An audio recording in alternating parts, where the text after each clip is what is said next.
It's cozy season. You need blankets, pillows. You need mugs. You need You know what I want? tea koozie. What's your cozy season must-haves? Holiday themed glasses and dishware. You know, I finally got my little Christmas plates that I've wanted for years and years and years last Christmas. I want like some sort It's of not like my culture, but I know I it's not your respect it. culture, but I want more like Christmassy drinkware, plateware. Okay, well, you know a great place to get that. Wayfair. Yeah, you gotta be stocking up at Wayfair. I'm stocking up at Wayfair. Because not only are you going to get the cozy items that you so desire, but you're going to get great deals on the cozy items you so desire. Because Wayfair has great deals on things your home actually needs, especially before the holidays. They have everything from sofas to spatulas. You name it, they have it. They also have styles you can't find anywhere else. No cookie cutter stuff that everyone else has, so you can make your home way more you.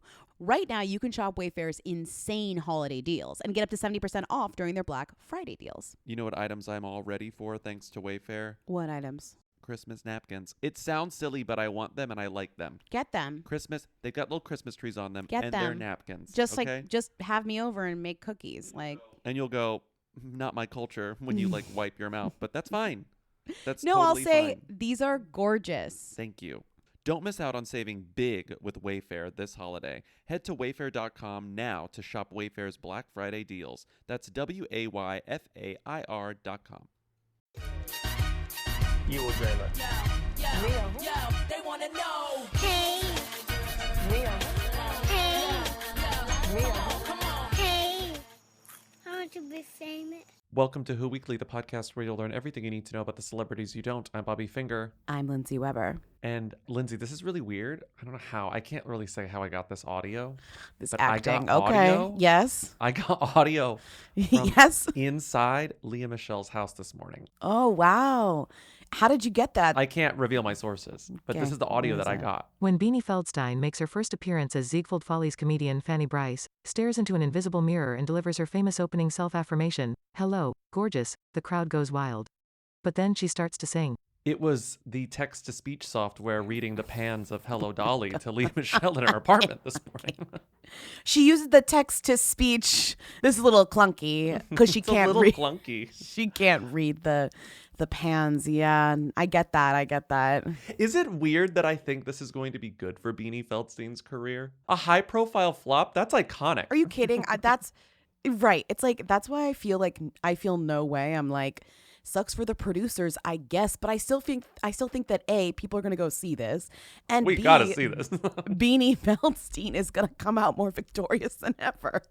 I'm so cynical about the way that like things work, capital T, capital W, that I'm just like, good for her, getting a big high profile flop. When do people talk about Broadway? When does a Broadway review go viral? I will say pans tend to go more viral than raves, Yeah, which is a that's true. bummer in terms of like the way that reviews work Mm-hmm. for movies too. Like it's hard true. to write a viral rave. It's quite easy to write a viral pan just because Mm-hmm. like you're being mean and people are like, oh, shady, you know?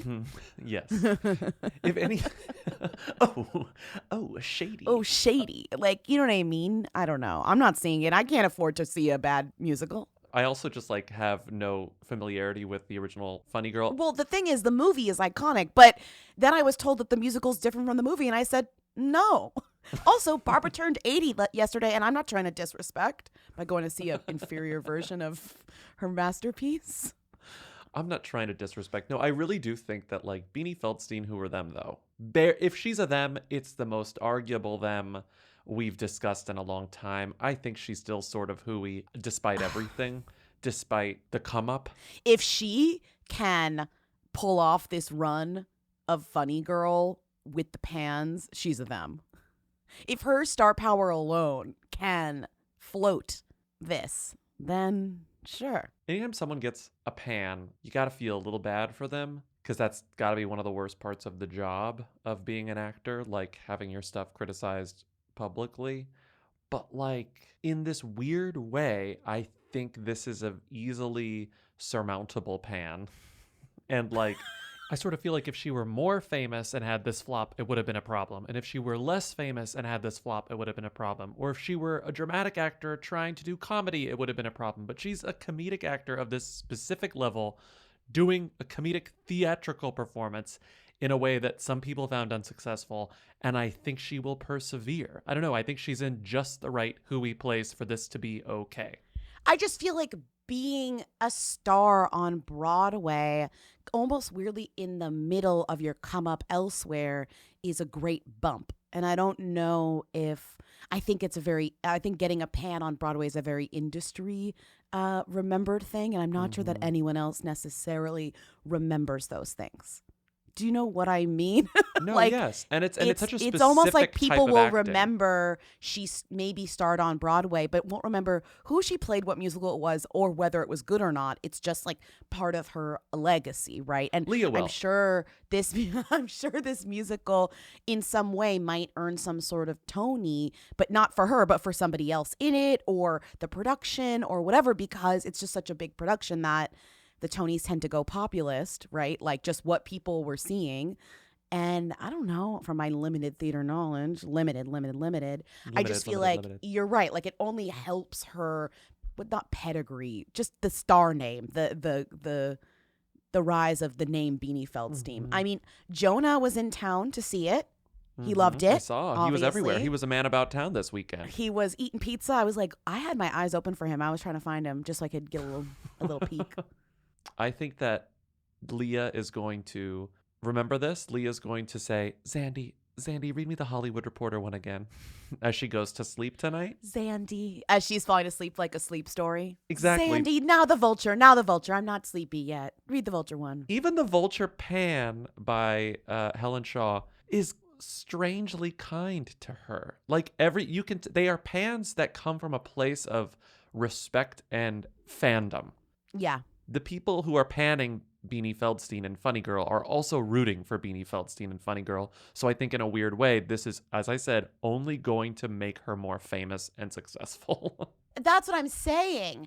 And I do feel like they'll finish out this run. People will come see it either way. I just really think the funny thing about Broadway is that you got to have a real floppy flop to flop. Does that make sense? Like, you really got to have a bad one to flop. I just feel like people will come and still see this. And maybe that says everything you need to say about Beanie's star power. Beanie Feldstein, who are them? The fates have not quite landed on a decision. Bjork in Iceland has not come to a decision. Oh my God. I guess I have Talk to about a remove flop. I got to remove my eyeballs and talk about a flop.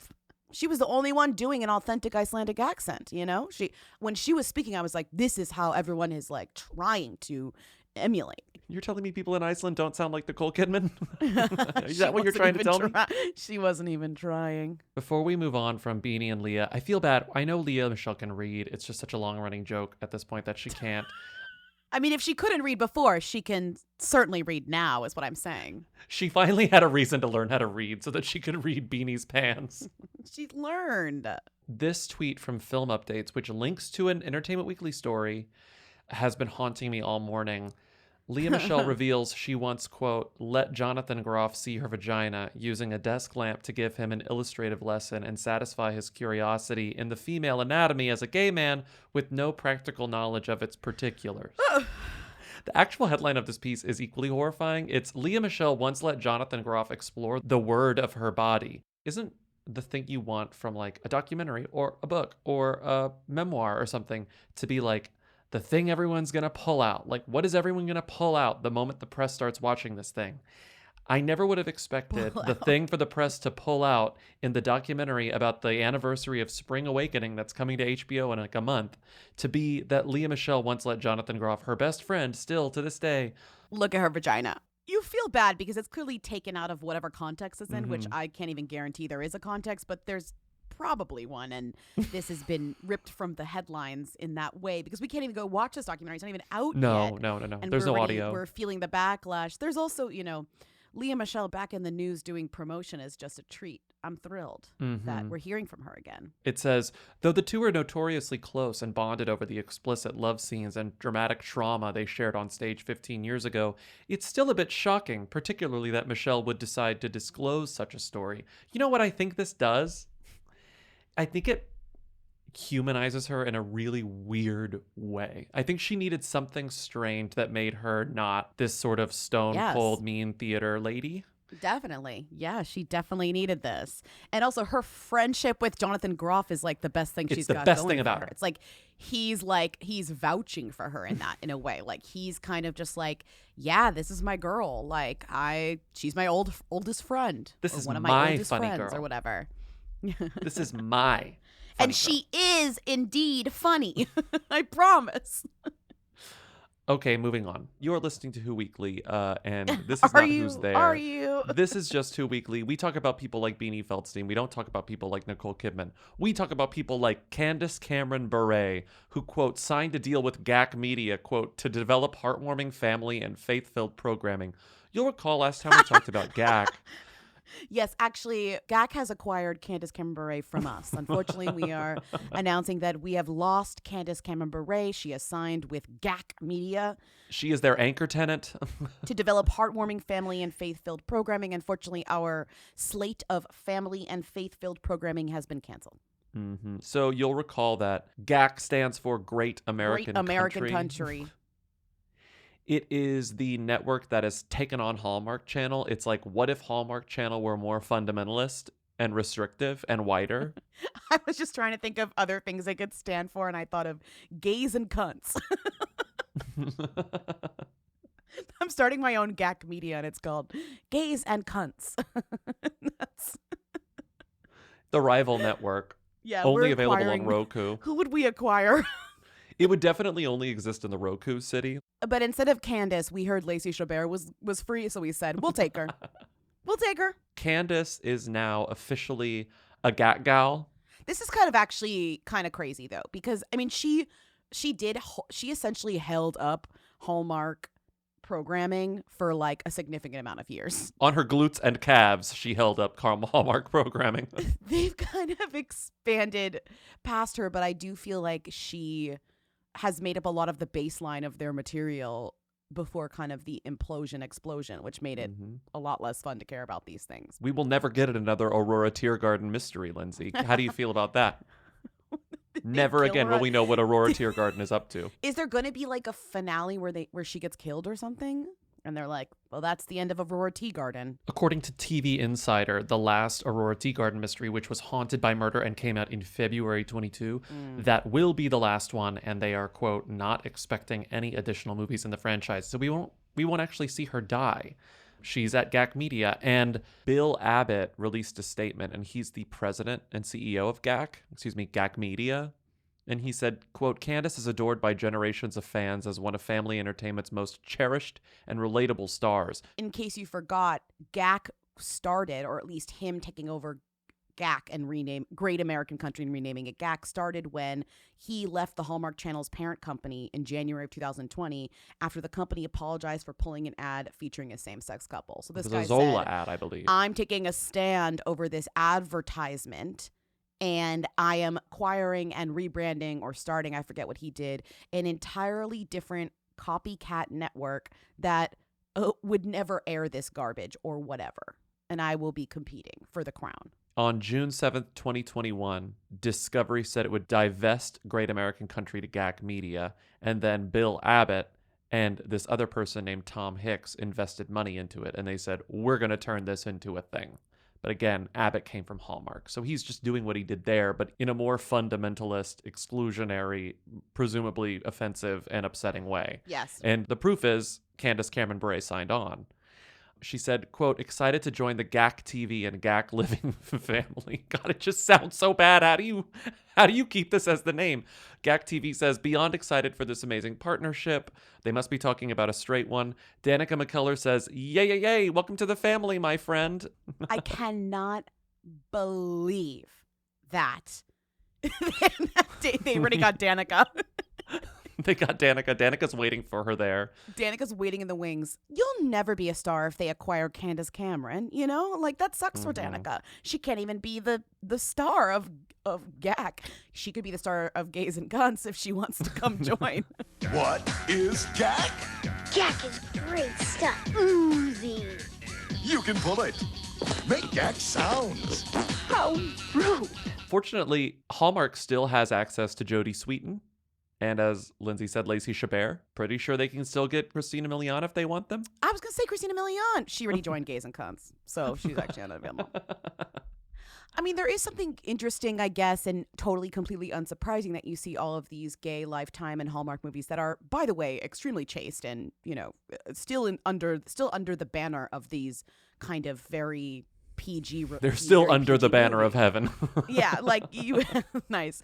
But I do. But it is interesting that that's now pushing this far right guy further right. He's like, I don't even want to deal with that. And Candace said, did someone say further right? Right. Exactly. So the real consequence of this is that the Christmas movie landscape is going to be very interesting in 2022. GAC's Christmas lineup, get ready, buckle up, because it's going to be something else. Buckle up. What's the opposite of buckle up? Unbuckle. That's what you do when you see Joe Alwyn is like about to be a topic of conversation. You don't have to buckle up. We've slowed down. We've taken our seatbelts off. We can now roam about the cabin. No more turbulence. The overhead bins are now available to be open. You can take your luggage Exactly. out. When your plane is circling around Joe Alwyn, it's smooth sailing, you know?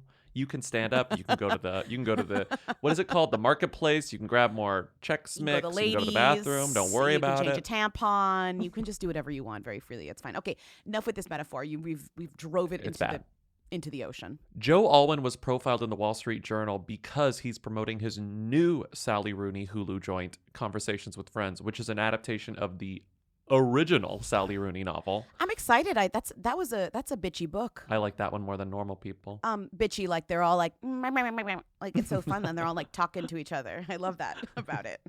This is on Hulu. He plays a kind of like character actor. His wife is, I think, Jemima. His wife is Jemima. And then other girlies get involved and we're having a little bit of a love triangle, a love square. It gets queer, it gets fun.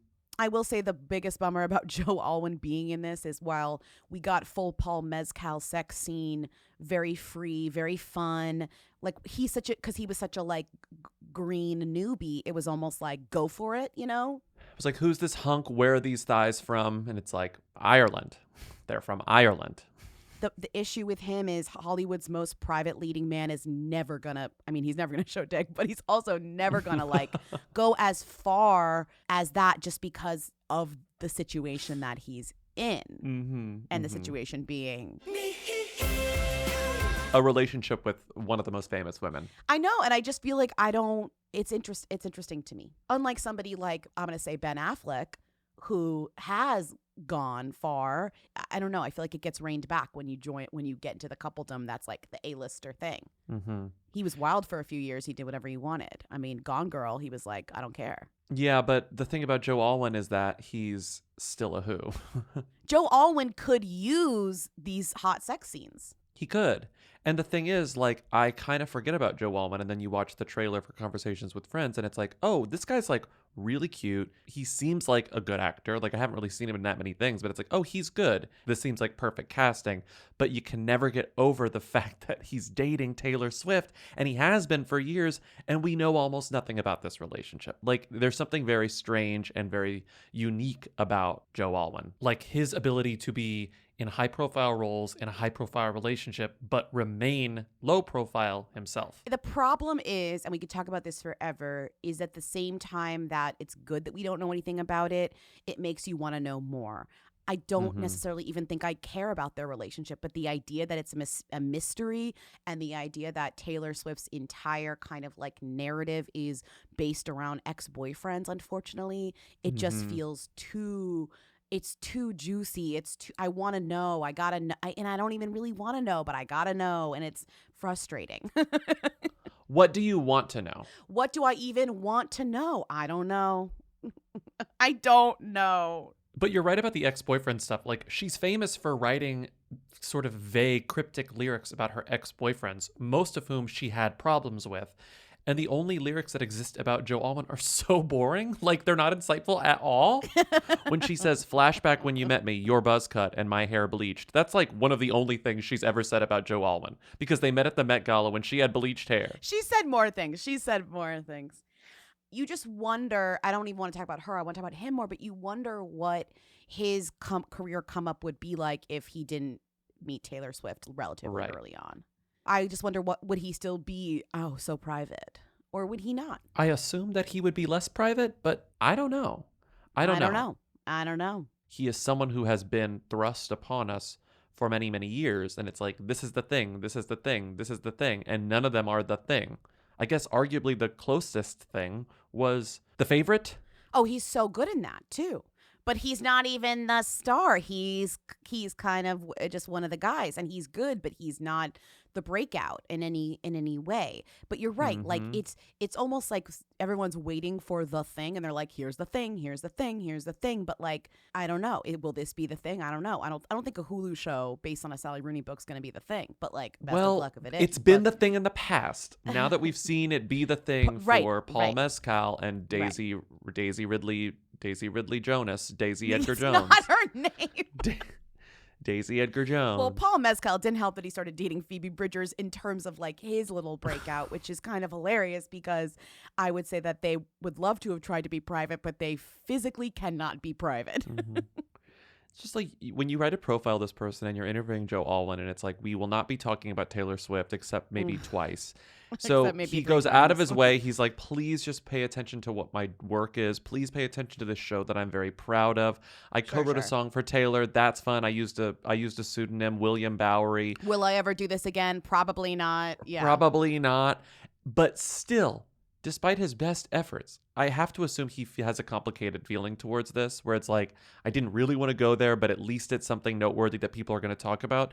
The literal kicker of this piece is, I know. And even if you don't give it to them, engagement rumors will abound. Quote, if I had £1 for every time I think I've been told I've been engaged, then I'd have a lot of pound coins. He says, quote, I mean, the truth is, if the answer was yes, I wouldn't say. And if the answer was no, I wouldn't say. I have to say, though, I'm not British. I don't speak British. But does this turn of phrase, I also don't speak turn of phrase. Does this turn of phrase work in British? I feel like it only works with nickels.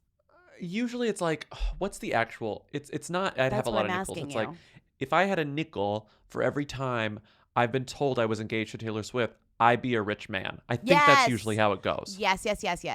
So he could say that again. But he's going, if I had £1 for every time I've been told I'm engaged to Taylor Swift, I'd be a rich man. But the thing is, he is a rich man, so you can't really say that. Sure. He just would have a lot of pound coins. This might just be a funny joke. This is funny. He's funny. I guess this is funny. You cannot tell me that Joe Alwyn, as a private, smoldering, extremely introspective thinker, is not a complete press creation. Like, this all seems so calculated to me. And when you're connected to Taylor Swift, of course it is. Making him mysterious is good for her. It's good for both of them. Well, you know, he has his press people, but he also has her press people. So you're right. Like, he has the most protection that there is.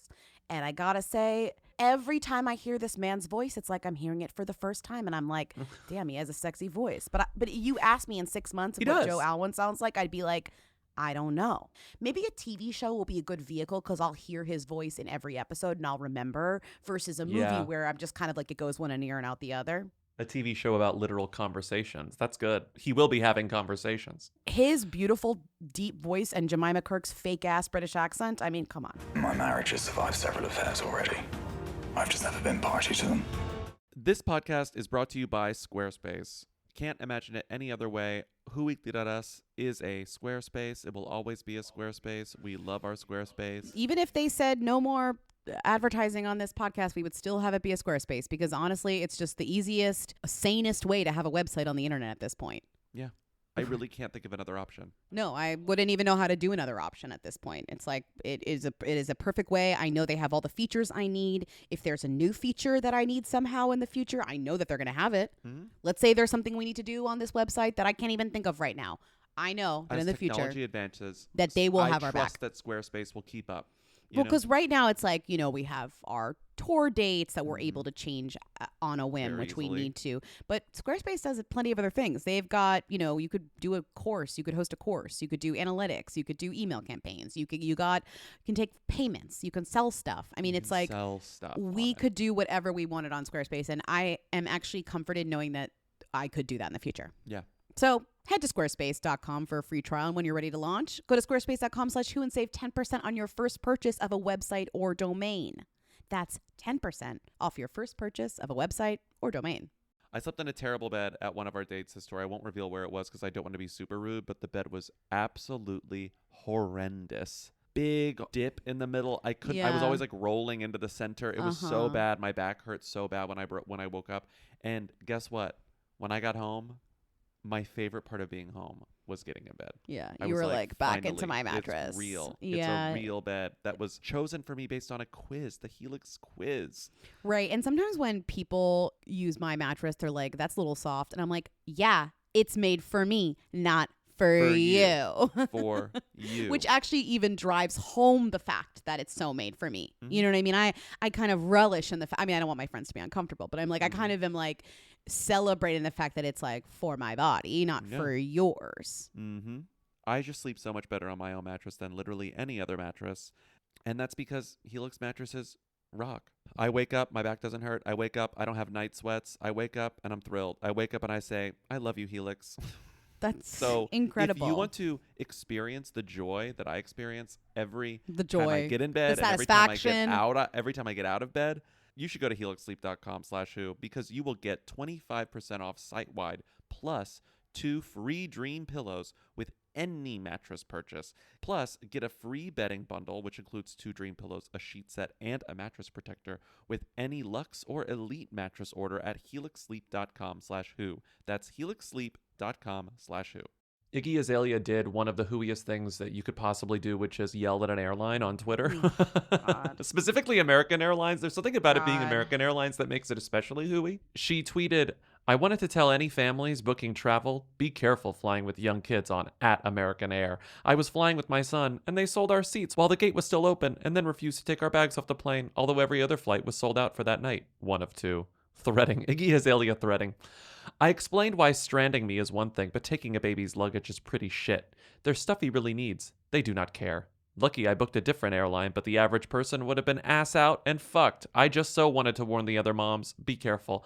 I like when a celebrity doesn't, expand their carbon footprint any more than they have to. Like, I like that Iggy Azalea doesn't fly private. She flies with normal people. This is truly just like us behavior.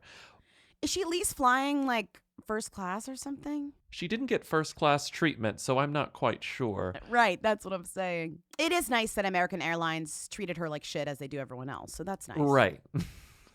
I kind of like this story. Maybe they saw it was Iggy Azalea and they said, well, we'll let her sit. we'll let her chill. So after this happened, TMZ was obviously very rude, and we're like, well, we're calling the source. So TMZ calls American Airlines. I'm going to correct that. They reached out to the airport, not the airline. I just love the idea of a TMZ like intern/assistant waiting on hold to get a freaking quote, a comment about Iggy Azalea. Well, the TMZ story says, Iggy Azalea, it's her own fault she missed flight, says airport staff. And this is a TMZ exclusive, again, because they did the work. And they said, airline sources tell TMZ the fancy rapper showed up at the airport at 5:30 p.m. for a 6 p.m. flight. We're told she was able to check her bags and go through security, but someone in her party got held up going through TSA. Our sources say boarding ended 15 minutes before departure, leaving Iggy and co. only 15 minutes to check baggage, get through security, and get to the gate. And when she finally reached the gate, the door had already closed. Oh, no. And they say this is different than what Iggy said. That is stressful. Okay, so what's interesting to me too is I have to say, as a rule, I don't like when people tweet about airlines. Like that's the lowest form of using Twitter. Actually, that's not true. There are lower forms, but that is pretty low. But if you have over a certain amount of followers, if you're going to use that for anything, you got to use it to fuck up a flight brand to help you figure out your shit. No, I mean, what's the point of having like millions of followers if you can't use it to dump on an airline? Exactly. You're Like right. there's nothing. Twitter doesn't do anything anymore, right? Like Twitter has so few uses now that the one thing that you could possibly maybe do is fuck with a brand. You know what I mean? If you have enough, they will respond. Mm-hmm. Well, I'm glad the airport staff weighed in. That's great. Could never be me getting there 30 minutes before a flight takes off. I love being there 2 hours in advance, getting a snack. You got to work that hour-long wait for the coffee into your schedule. I was laughing because I was looking at Iggy Azalea. I was like, what's she been up to for the past whatever? In January, she sold her house Yeah, after I think we talked about that. after buying it not much longer before and getting in a fight with her neighbor, which was, Mhm. it's very fun. Moving on, it was Rebecca Vardy's account. This story is somehow still happening. The Wagatha Christie trial is dragging on like it is never going to end. The people of England are riveted. They are, every night they tune in to their little TVs. I don't know what they, or the radio because they're vintage. They turn on their little radios. They gather around and they listen to Winston Churchill talk about the Rebecca Vardy trial. Yes, and live from the BBC, Winston Churchill does his daily He's still address alive. of what's been going on in the Wagatha Christie trial. So if you are, as Lindsay and I are, really repulsed and disturbed by Speak for the yourself. big celebrity trials Oh, of the U.S., okay. which can are speak for Amber me. Heard v. Johnny Depp and Black China v. the rest of the Kardashians, both of those trials are just Unsavory, to say the least. judicial pits of despair. Just when you think things are going to be fun, just take a look at what's going on in those trials and you'll understand why we're not Yeah. able to really have a laugh over there. But if you want to get your court TV on and laugh a little bit about the legal system, pay attention to the Rebecca Vardy story over in the UK, because this is still going on. It's referred to, as we've mentioned, the Wagatha Christie libel case. This all stems back to the years-old saga, which we bring up every few months or so, which is when Colleen Rooney accused her mate, Rebecca Vardy, of selling stories to the Sun. She did this very complicated Instagram story scheme. And now Rebecca Vardy is saying, no, that wasn't me. This is libel. Basically, you lied about me in the public and I'm going to sue you. Even though Rebecca Vardy is the one suing Colleen Rooney for libel, a new piece of evidence was put into the court, which is that Rebecca Vardy once tried to sell a story about a footballer named Danny Drinkwater, which I can't Stop. believe that's someone's real name. Danny Drinkwater is a footballer who was once arrested for drink driving, as they call it in the UK. Maybe he should have drank more water. Exactly. God, the joke writes itself, and in that way it makes it a bad joke. She was texting her agent, Caroline Watt, and she said, story, Danny Drinkwater arrested, X. Caroline goes, for what? Rebecca goes, crashed his car drunk with 2 girls in it, both in hospital, one with broken ribs, X. Caroline goes, fuck, when? Rebecca says, he's only just been let out of the cells, X. Last night, X. I want paying for this. This actually kind of relates a little bit to the other trials in which everybody continues to look bad. Even the person who is suing Yeah, for that's what I mean. libel is what's coming up in this case to kind of combat their suing is somebody saying, you're just as bad as I am. If you're going to say that I'm bad, you're bad too. You're selling stories to the Sun, including this one about your husband's ex-teammate, Danny Drinkwater. Yeah. Danny So I think- Drinkwater. That's so funny. British people rule. Danny really funny. Drinkwater, not Danny Drinkwater. And that's his real name. That's And his also real name. in England, they call it drink driving. They call I it know. drink driving. I think that's the reason this is so funny, because the burden is, I guess, on Colleen to prove that it actually was Rebecca Vardy who was trying to sell these things. And I guess that's becoming quite difficult to prove. So they're saying, well, she's done this in the past. She loves selling stories to the Sun, and here's an incident in which this actually happened. And never forget, last time we talked about this was months ago. They were trying to get more evidence, but then Rebecca Vardy's agent goes, well, I can't give you the evidence because my phone fell in the sea. So these texts must have come from the Sun because they were trying to get her texts for a long time.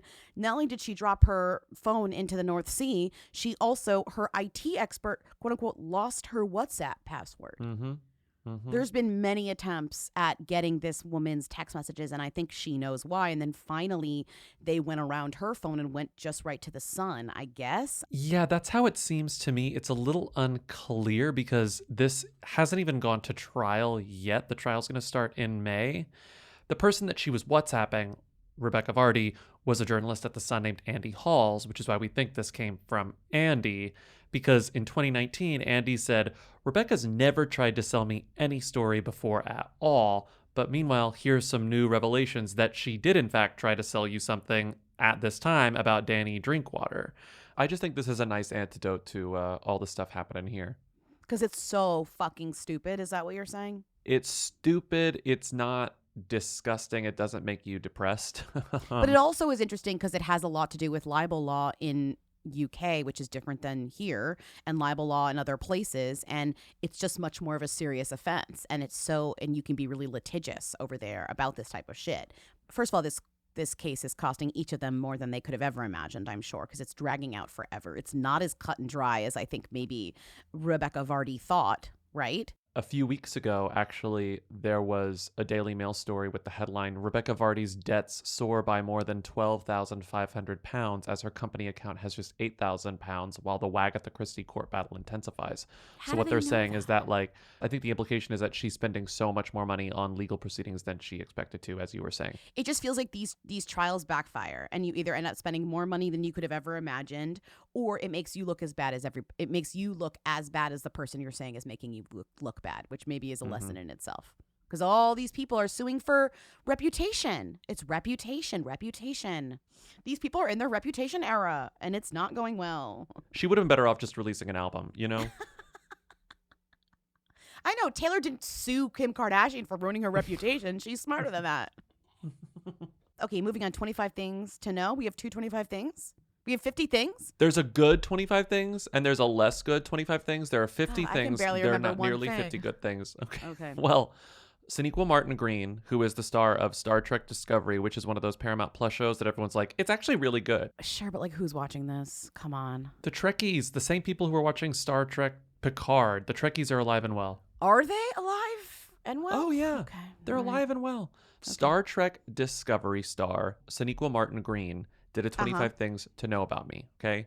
If you want to know more things about her, if you don't watch Star Trek, you may have watched The Walking Dead. She was on The Walking Dead for a very long time. She was also on the iconic Lifetime show Army Wives and the iconic CBS show The Good Wife. Okay, I definitely know this woman's face, and it's from Yes. not watching The Walking Dead, but like existing in a world where The Walking Dead is the #1 TV show.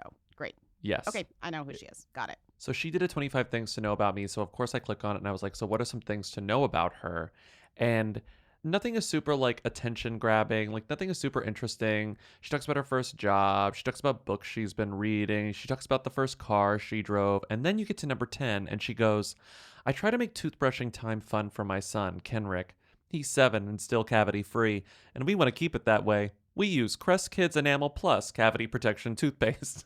That's just one of the things. That's just one of the things. Because number 11 is, for my birthday this year, I had a Bob Ross painting party. What a good time. So number 10 is just I try to make toothbrushing time fun for my son, though. But that's the Yes. essence of the thing about me. Right. But if that were just a thing, you would say, I try to make toothbrushing time fun for my son, Kenrick, who's 7. Instead, she goes, we use Right, Crest of Kids course, Enamel Plus right. Cavity Protection Toothpaste. Right. And then I was like, does Sonequa Martin-Green have a deal with Crest Plus Kids Cavity Protection Toothpaste? If this was my number 10, it would just be like, I try to brush my teeth every day. Or like some sort of like. Did I tell you what the fucking dental hygienist said to me when I went to the dentist a couple of weeks ago? What did she say to you? Harrowing experience. It was awful. I hate the dentist so much. Oh, I know. Yeah, what? Okay. And she goes, I'm sure she complimented you. are you brushing twice a day? 2 minutes Yeah. each time? Yeah. And I'm like horrified of this person. And I'm like, You're like, yes. yeah. And she goes, do you floss every day? And I Yeah. said, I try to. And then she smiles and goes, I can tell. Oh my God, she got you. She complimented my gums. She fucking got got my got. ass. She complimented my gums. She fucking got your ass. Brushing twice a day, that's a real feat. It's really the small. It really is the small things. It's hard to remember. That's why I need somebody to tell me to do it. Mm-hmm. Anyways, okay. You don't want plaque. Plaque can cause Okay. disasters in the body, All right, Lindsay. okay, Just well, I'm- disasters. okay, Beyond right. the mouth. So I've when you heard Google Sonequa Martin-Green plus Crest, you will see that this relationship you're saying has been going on for decades. I'm saying this relationship is as strong, if not stronger, than the relationship she has with her husband, Kenrick Green, who is also an actor. I thought you were going to say this relationship is as strong as mine with my dental hygienist. This relationship is as strong as my relationship with Crest Gum Detoxified Deep Clean Toothpaste. Okay, so she has been talking about Crest for a long time. In fact, actually, if you go to Instagram, it's literally her last Instagram from 3 weeks ago, which has been edited, and it starts with hashtag ad, hashtag Crest partner. We're winning at the tooth game, y'all. Kendrick hasn't gotten any cavities. Hooray. And with him losing so many of his baby teeth, we got to protect that big, beautiful smile. That's why we use Crest Kids Enamel Cavity Protection Toothpaste, the most advanced kids toothpaste from Crest. Blah, blah, blah, blah, blah, blah, blah, blah, blah. Check out my stories for a chance to win a free sample. You can do better than that. A free sample of toothpaste? They give that out at the dentist. So I was Googling like other times that she's talked about this, and in a recent interview with Essence, because again, she's doing a lot of press because of her Star Trek show, right? It's so nice that she met her husband on the set of a play. I think it was called, hold on, it's called Fetch Clay, Make Man. That's where they met. I love that. I fucking love that. And on Essence, the actual headline is Sonequa Martin-Green partners with Crest to pass her picture-perfect smile onto her kids, which is kind of a brilliant way of like just calling her beautiful. Like, this is Spawn, but isn't she beautiful? She is. Look at her perfect teeth. She is. This whole story is about how to keep their smiles sparkling. And then she goes, but getting her kiddos, a 7-year-old son and a 1-year-old daughter, to get into it hasn't been Not the easiest. kiddos. That's why she's excited to get some help from Crest's new Kids Advanced Oral Health Care line. And the interviewer at Essence actually asks questions like this. How is he taking to Crest Kids Enamel Plus Cavity Protection going from baby teeth to adult teeth? And she goes on for 2 paragraphs. I mean, maybe this is why she's gotten so much business from them, because she's so good at the talking points. She's so good at it. You know? In years past, she's done Spawn for other oral care products. No, like, this stop is it. not new for her. Stop it. She's done Spawn for Waterpik and Philips Sonicare. If this isn't Spawn, she should have been paid for it, because this is from 2018. Sonequa Martin-Green shows us how an intergalactic space heroine kickstarts her day, and she goes, I drop off my son before I brush my teeth. Don't judge.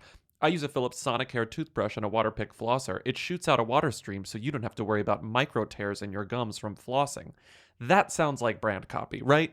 Like, no one who isn't getting paid by a dental conglomerate is saying, you don't have to worry about micro tears in your gums. It's just, well, that's why I didn't want to know that was even a thing that could be possible. Me either. It's actually horrifying. I feel like I have to switch to a Waterpik at this point.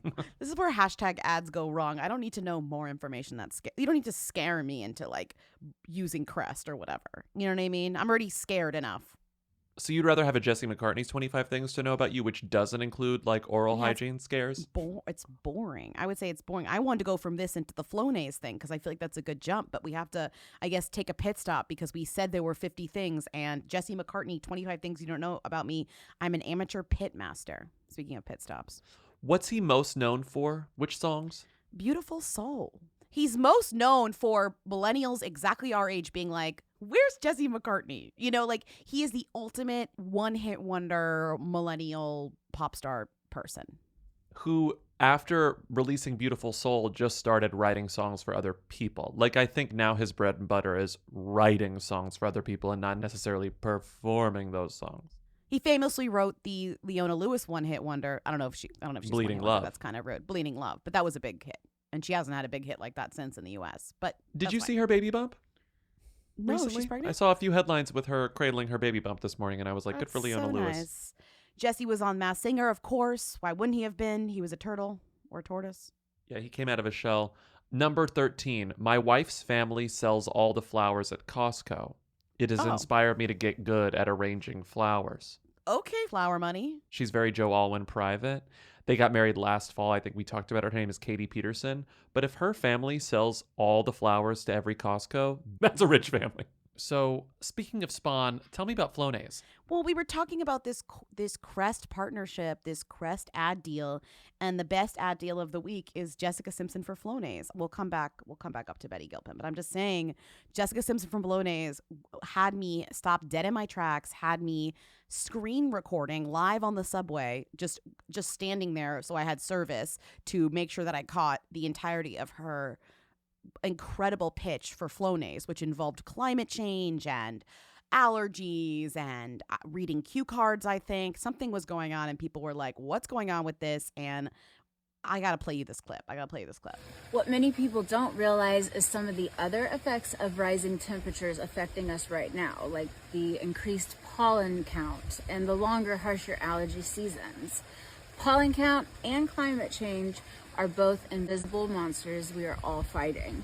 I have been fighting my allergies with Flonase for years now, and even my kids use children's Flonase. When you tweeted this, I noticed that like the most common response from people was, I think, a totally fair one. And we've talked about this in the past, usually when it comes to the Kardashians. Like, it's not surprising me that Jesse McCartney or like Sonequa Martin-Green or like people who are not thems or like known billionaires are doing Spawn. Like, that's part of the job, right? But Jessica Simpson is extremely famous for being extremely rich, like surprisingly rich. Like, my company's worth over $1 billion rich.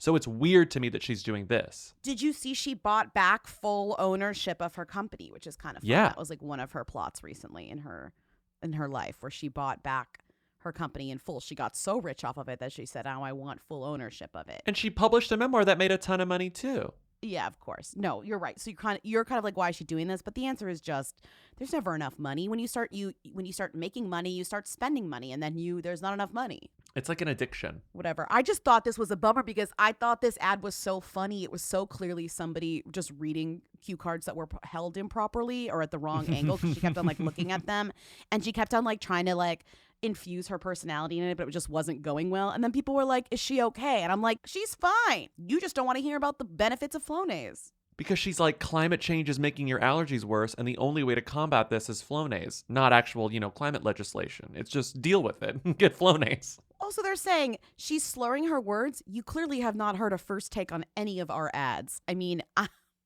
nothing like reading words for the first time to really make you sound absolutely out of your damn mind. So I don't know. I just feel I see no problem with the Flonase ad. I love the Flonase ad. Tying allergies into climate change, sure. I don't know who wrote that for her, but it's incredible. Moving back up this doc, I don't know that I'm going to keep this in the episode, but is this headline funny or not? Betty Gilpin recalls being accidentally left in a body bag on the set of Law & Order. As someone who didn't watch Glow, I have no connection to Betty Gilpin, and I know that she's that people love her, but like I don't really know her. She's definitely a who, though, right? Unless you watch Glow, you're not going to be like a Betty Gilpin stan, and that's just like the way that it is.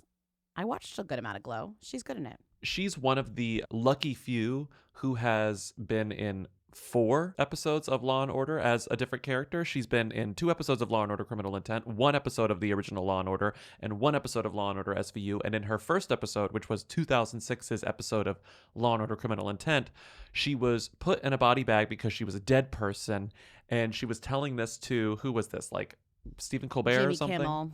Jimmy Kimmel. And she says, "For the dead body, I was Fran Drescher's daughter," which is an honor. Again, she's a dead body. She's Fran Drescher's dead daughter. But I don't know about that casting. Fans will know I was found naked in an oil drum. Fans will know. Vincent D'Onofrio, found my naked body. It's her first acting job ever. They zip her up in the body bag. And then they called cut. They were like, "That's lunch, guys. Great day." And I hear, footsteps on gravel getting farther and farther away, van doors closing, and then 10 seconds goes by, I hear one faraway PA being like, "Oh my God," and footsteps coming towards me, unzipped sunlight in my face. Yeah.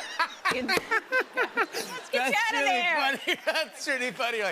Hello, help, hello. Yeah. No, I didn't want to be high maintenance. You didn't want to. I wanted to work again the same season. It's your first job. You don't want to ruin the scene, of course. What was that show that didn't last so very long, that what's-her-face was in the bag, and she came out of the bag covered in tattoos, remember? The show?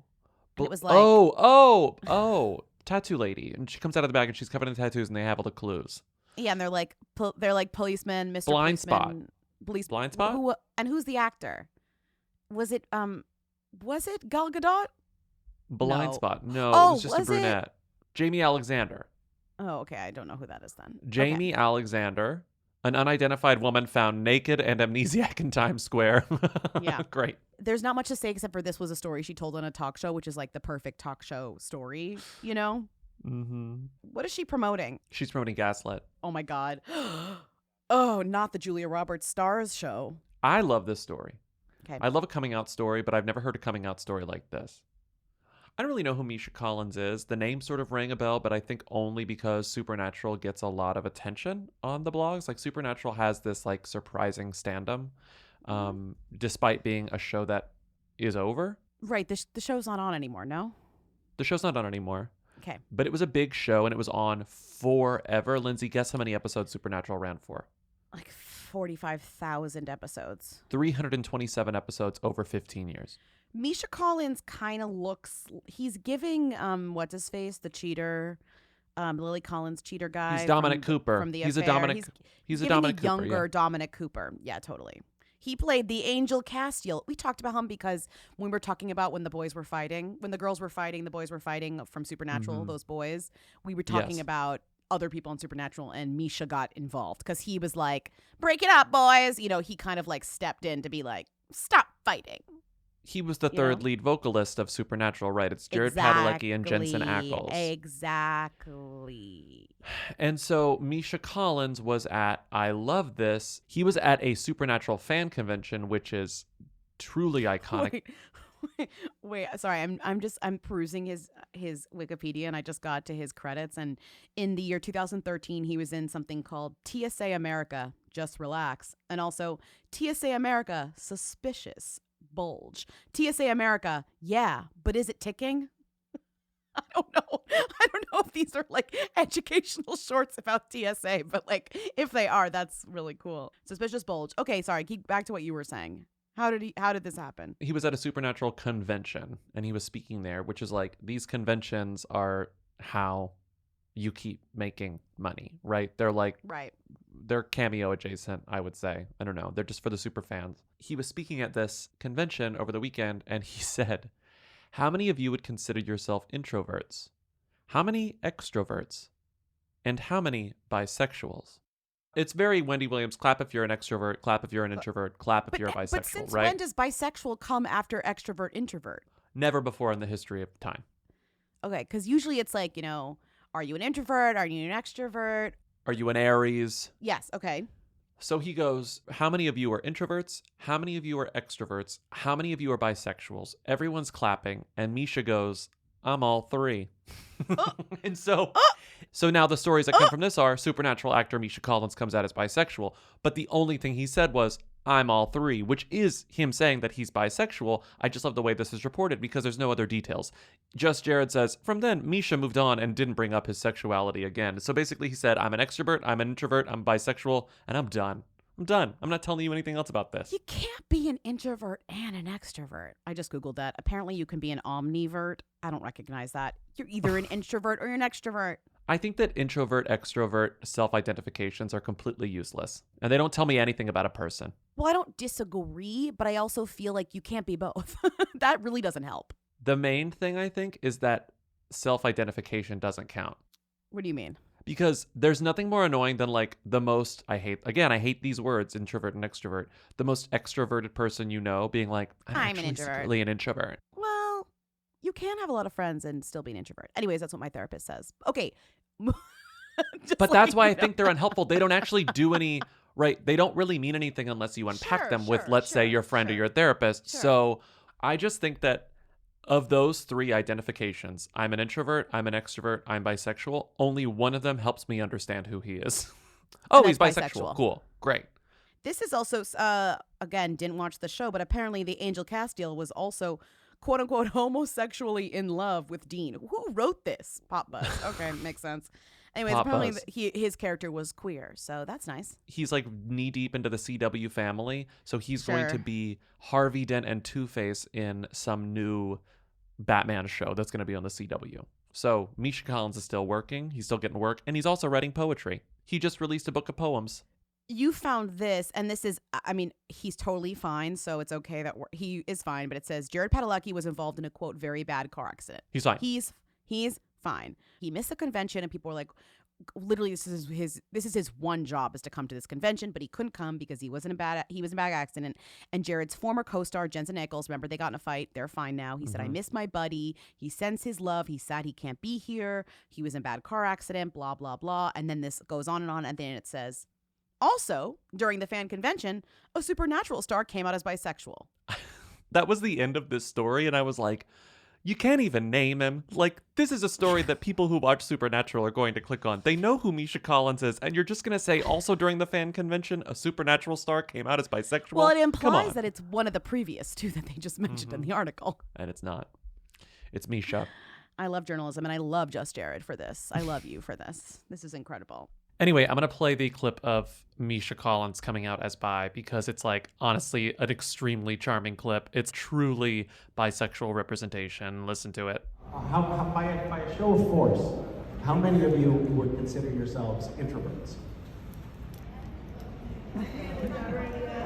How many extroverts? And how many bisexuals?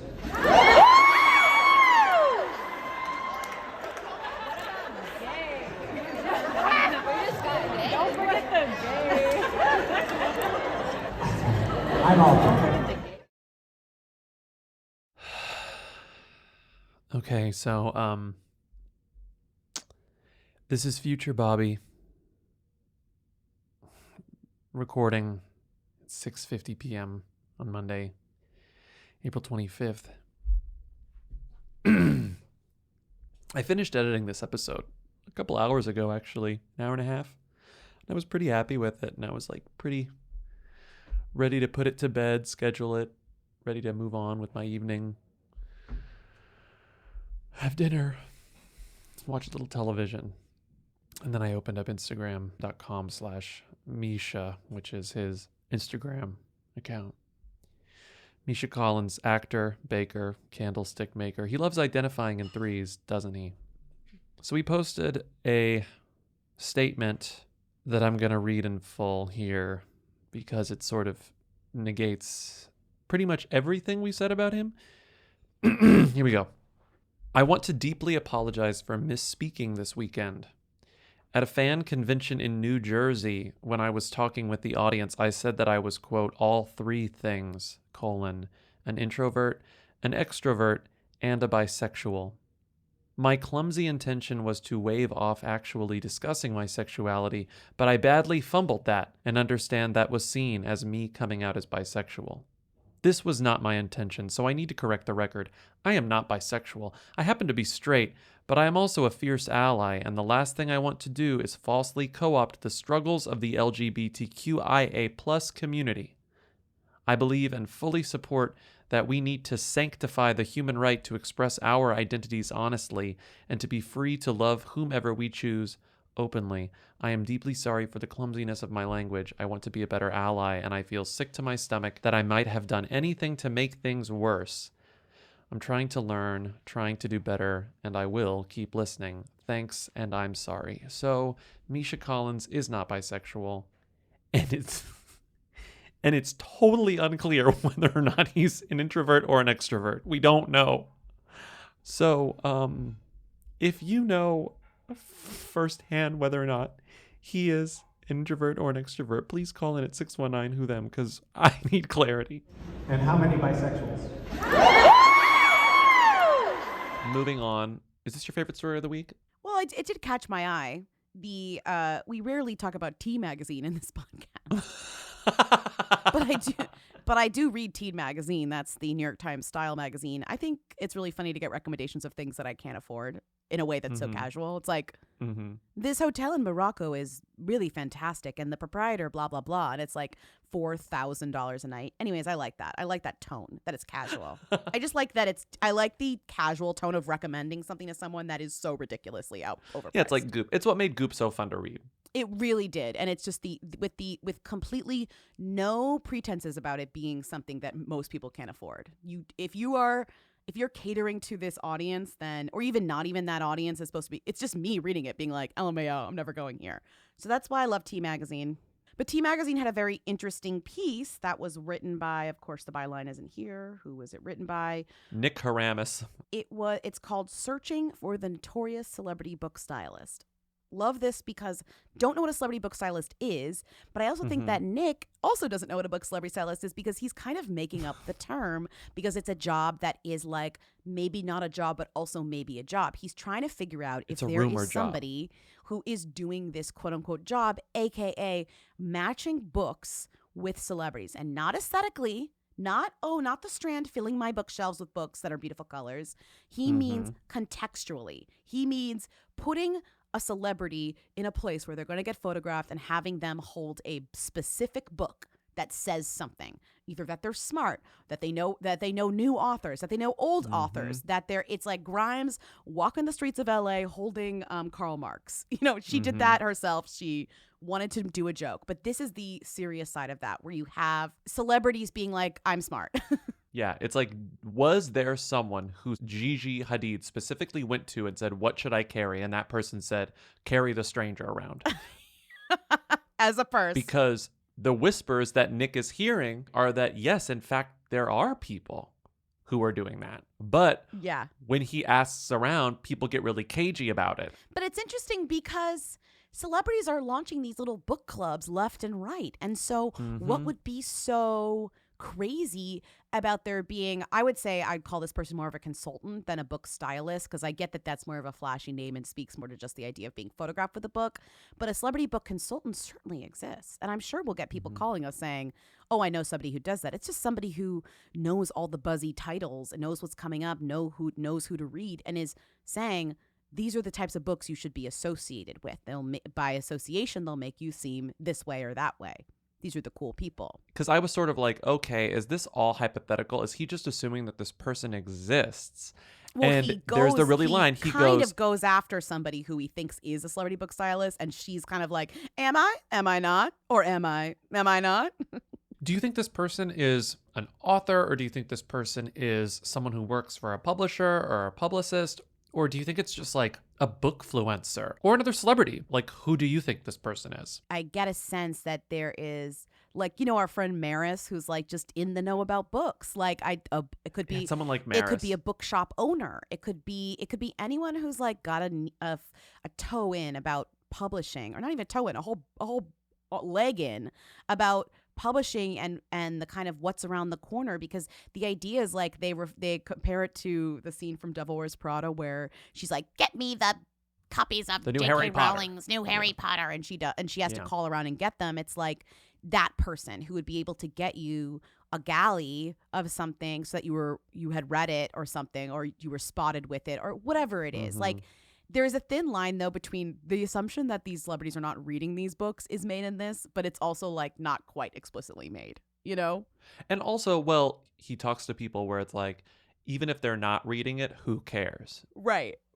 Talking about books and getting books read and getting books notoriety is like a net good. And who are we to judge whether or not, like, why do we care whether or not Gigi Hadid actually read this book if she's getting other people to read this book? Like, that, there's value in that. Do we think that Gigi Hadid got people to read The Stranger? I don't think so.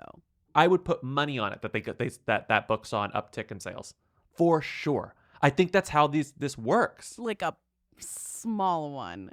The book club thing is definitely more, I think, of an authentic expression of, I want people to think I'm smart and I like these books and I want to read them, versus being literally like, I'm looking at this photo of Kendall Jenner just reading this girl Chelsea Hodson's 2018 essay collection tonight on somebody else. You know what I mean? Mm-hmm. Kendall does the work. Some celebrities will just hold a book. Kendall covers hers in Post-its and flags. Yes, she's studying. She's studying. The best thing is when you see the interiors of somebody's house and they've so delicately placed these very buzzy books kind of strewn across the surface. You know? Exactly. I like this article because it asks a question that it cannot answer and doesn't answer and invents a new job title that I've never heard of and maybe when it doesn't exist. Celebrity book stylist. Do I believe that this person exists? Yes. This article did convince me that there is someone who is telling people what to carry around. At least one person. Do they get paid? I don't know. My thought is that there is someone that is hooked up enough and within publishing that agents and managers will call and say, we need a few book recommendations, or can you come in and consult with us about the lineup of the book club or whatever. You know what I mean? Like there has to be. There's got to be people like that. Is it as formalized as this? Who knows? Just fill your shelves with some books from the Strand that look pretty, like Ashley Tisdale. What are you? Come on. And call 619-WHO-THEM if you know who the book stylist is, please. Or if you are the book stylist. If you're the book stylist. And tell me what book I should be carrying when I'm popped. Well, you should be carrying The Old Place, out September 20th by Putnam Sons. I'm going to dig a little hole into it for my keys and my phone, and then I'm going to put little straps on it for like a purse. That would be so funny. That'd be so funny. Okay, wait. So what I'm thrilled by, we did so much Spawn today. And you know what we didn't do a lot of? Relationships. I feel like the last couple of weeks we have so many relationships stories. Today we got 2. That's it. We're 2. literally over an hour into this and we have yet to do a relationship, which is honestly inspiring to me. I'm inspired. I love this. But we do have to do one relationship because it is important to us that Ashley Darby and Michael Darby broke up. We have 2, but one of them's an update. There's only one real relationship story, which is breaking news. The Darbys broke up. I understand. And again, this is the Real Housewives that I do watch, but like, I get it now. Like when one of these stories happens where a couple on The Real Housewives finally breaks up after a long time, and I know a little bit about the fact that they've been together. Like when you've spent all these seasons with someone, watching this relationship that is just so obviously a problem or like not working in a way that's like damaging one or both parties, it's such a relief. You finally understand the implication of the Vanderpump breakup, where I was trying to explain to you. I do. People have been going back and forth. It's a huge plot line, but you almost think because it's a plot line, it's like part of it and they're leaning into it. And I'm kind of like in that way, I feel like they won't break up because they're kind of like fighting that. But you know what? If you're on Housewives, if you're on reality TV, it is an 80% chance that you are breaking up. There is, the statistics are not in your favor. Right? Mm-hmm. So Ashley Darby and Michael Darby, thank God, they are, since season 1, she was the younger, cool woman who was always drinking Coronas, and she's dating this older Australian weirdo who assaulted a cameraman, said really inappropriate things to other men on the show, was allegedly cheating on her, Ashley. She's looked the other way for years. They have kids together at this point, and now they're splitting. And she revealed this because she's such a good Bravo employee. She gave the exclusive to The Daily Dish, which is Bravo's website. That's a company girl. Exactly. She's a company girly. And she goes, almost 8 years ago when Michael and I said I do, we anticipated sharing every single day together from that moment forward. Unfortunately, that is not our current reality. We've decided to separate. We are aware that there will be many speculative views as to why we have made this decision. AKA, we've watched 6 seasons of this show. People will be quick to assume that the causes were too much intrusion by reality TV into the most personal parts of our lives. Age gap issues, cultural problems, child rearing differences. Okay, you Pieces don't have to of name all them. these We may know have them. affected our You don't have to name them. We're now both at very different stages in our lives and have had different goals for the futures. We both want the other to achieve true happiness and fulfillment and feel that we cannot do this together. They say they're always going to love each other. They have 2 kids. They want support. The way she captioned this on Instagram was a photo of the 2 of them. I think the kids are in the photo too. And she goes, "It's been almost 8 magical years. Please check out BravoTV.com." Heart emoji. That's amazing. That's real fucking. That's keep me on this show. That's I'm keep me on ready the to show. work. I will play. I will play. That's the clocking game. in. Yeah. It's Company just man. that's what I was love so it. impressive to me too. And none of this means, and we know how this works, none of this means that Michael's off the show. Michael will probably be around because they're co-parenting. Like, none of it means anything with regards to casting at all. And Michael has been toxic for years, and they leave him on the show because he's good for drama. Like, because everyone else loves really complaining funny that about you him. finally have like a Housewives Bravo thing you can speak to. That you actually understand. But yes, It's just totally. crazy how long, when he grabbed the ass of the cameraman and it's on tape, well, not the grabbing, but like the verbal interaction where he walks by and the And cameraman's he's like, like, hubba, hubba, "Did you or just whatever fucking he touch said, me?" Yeah, some hubba, weird hubba. bullshit. Like, how they yeah. bring that up all the time. Like, that's the thing about the Housewives that I never really understood until watching many, many seasons myself. Nothing ever dies. Nothing ever goes away. Well, the thing in a normal relationship off TV, hey, things can happen, you know, like, and then couples get over them and move on with their lives. If your relationship is on TV, they're gonna play the clip over and over again, and you're not gonna move on. Like, you just physically cannot move on. So it's just a different. There's no way to heal. I don't think from any of that. If they're gonna keep playing the clip, They always Andy play the Cohen's like, clip. roll the clip. You know, you have to watch season 5 of Selling Sunset. It's so good. I gotta finish it. I literally flew through it last night. I could not have flown faster through that show. I was like eating it like candy. It is unbelievably good. I cannot stand it. Well, I have to watch it for sure TV. by the time they film what I think is a first for Selling Sunset. Netflix is filming a reunion! reunion special, and they very cleverly, and I think this is so smart, Netflix, who is not known for making good decisions, especially over the past few months or whatever, few quarters. I'm joking. Okay, yeah. Is He's calling them out. Wow, really speaking truth to power over here. Yes, I will call Netflix a purveyor of bad decisions. I am brave. I will live my Sarah Bareilles truth, and I will say that Netflix is bad. Okay. Okay. So, listen, I think it's so clever that this show, which, as Chriselle told me on her Instagram, is #1 in so many countries, waited until after public response to the season before they filmed the reunion. Stop. Wait, they haven't filmed it yet? They filmed it on the 24th. They filmed it on Sunday. Stop. So they waited until it had been out for a couple of days. Amazing. Isn't that just seems really smart? Like they waited until like they were extremely familiar with what the public response and public perception of all their shit was. They gave it like 48 hours. I don't know. I think that's really smart, and I think that's going to make the reunion really good.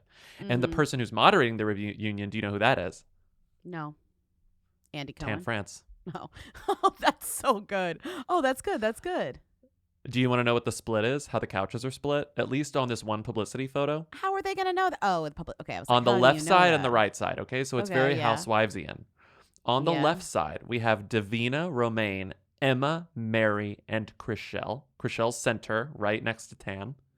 Then left to right on the right side, starting with the center, who's closest to Tan, Chelsea, then Heather, then Maya, then Vanessa, and then Grayson and Jason are behind They're them. not putting Chelsea next to Christine. Christine isn't even on the reunion as photographed. She didn't go to the reunion? She's not there. She's not there. So I don't know if she shows up late or what, but Christine is not in the publicity photo for the reunion. Are you going to read her book? Whose? Christine Quinn's book, How to Be a Boss Bitch? How to Be a Boss Bitch? Well, I read Chriselle's, and it would only be fair if I read evil Chriselle's. Lindsay and I have been reading memoirs for the Patreon. We've done Delia Ephron's memoir. We're doing Molly Shannon's memoir. We're doing Viola Davis's memoir. I think we're going to have to do Christine's. How to Be a Boss Bitch. I do feel like I want to read hers and compare it to Chriselle's because it's only fair. Yeah. The last relationship story, though, is we talked about this on Friday. Tandiwe Newton and Lona were spotted smooching, I believe, in Santa Monica, the mythical Santa Monica in California. Here's the headline from the Daily Mail. They're the only ones with the photos. This was an exclusive. So anyone else that talked about this smooch had to link out to the Daily Mail, which I think makes everyone miserable. Well, they were the only ones who would pony up for the photos. Well, part of me wonders, was this Tandiwe's doing? Was this a handshake with Daily Mail being like, I need some good press? Okay. So they're actually smooching. It isn't just a friendship. I mean, I guess friends can kiss. Friends can kiss, but she was definitely smooching. No, they're smooching. And if it was rumored, then they're smooching. Then what else do you need to confirm? Also, she's letting herself, quote unquote, be pictured smooching. Something went on here that is upsetting either in their relationship. Don't know what happened, but it's over. It seems like it's over. Let's do Rita. What was she wearing? Where was she seen? She posted what on Instagram? She's the Who Queen. Tens of people want to know all about the #1 Who. Lindsay, Bobby, tell us now. What's Rita Ora up to? Who is this woman? She didn't go to Coachella week 2. She was never at Coachella. Sound the alarm. She's not at Coachella. Well, there's no point to go to Coachella week 2. No one cares about week 2. Week 2 isn't even canon. Did week 2 even happen? The only thing that came out of week 2 that I noticed was that we got Harry Styles and Lizzo. Oh, okay. Cool. Beyond that, I didn't really see anything else notable coming from week 2 of and Coachella. Paramore Girly performed together. That's fun, I guess. Oh, that's right. I think I saw something about that. But yeah, Coachella week 2 is considerably less important to society. So Rita would never go to week 2. She would never go to week 2. Instead, she's feeling herself. She puts on a cheeky display and a G-string as she relaxes on a beach. I think she's in Hawaii. Is she in Hawaii? Yeah, she's in Hawaii. She posted a photo of her in a black bikini covered in mud. And she captioned it, "Stay hydrated and exfoliate, kids." And her boyfriend/father, Taika Waititi, made a dad joke. You shouldn't exfoliate kids. I think there was no comma there. She went back and edited in that comma. The comma should be after exfoliate, babe. Yeah. She edited and put the comma wrong. Okay, this says stay hydrated, comma, and exfoliate kids, period.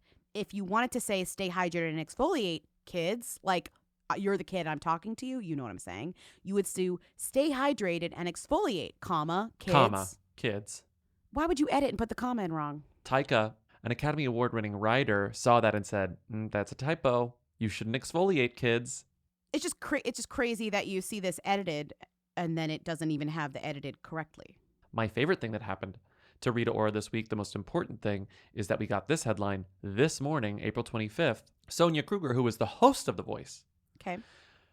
Sonia Kruger reveals what she really thinks about Rita Ora on The Voice Australia's superstar coaching lineup. Oh no, what's it gonna be? What's it gonna be? And you click it, you know what she said? What? In an interview with 7 Entertainment on Sunday, the 56-year-old Voice host was clearly besotted with the Anywhere singer. Oh. Quote, Rita Ora is just incredible. Everybody who has met Rita has a little bit of a girl crush on her, she said. I've told you that I don't watch that show because it's really hard to watch The Voice Australia in America for some reason. Mm-hmm. But I believe she's a perfect cast. I believe she's very good at that job. And I also think being a judge on The Voice is an incredible personality play. I think it makes you look great. It really is you know what I mean? It gives you a personality, a public personality that is quite charming because you're interacting with other celebs on the panel, you're interacting with up and coming singers, and you're being inspiring, and you're being supportive.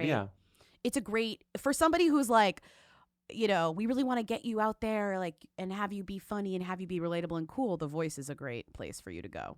We're going to stop. I did see some clips from Voice Australia because I watched Jessica Malboy be very inspirational and cute as well. I love her. She got Second married. Favorite Voice Australia Your co-host, fave girly judge. / Eurovision contestant. We're done. Thank you for listening to another episode of Who Weekly. Keep calling in at 619-WHO Them to leave questions, comments, and concerns for our Friday show, Who's There. Thank you to Katie and Eric of the Who's for providing our Rita theme song. Thank you to Timmy, our research and editorial assistant, for researching and editorializing.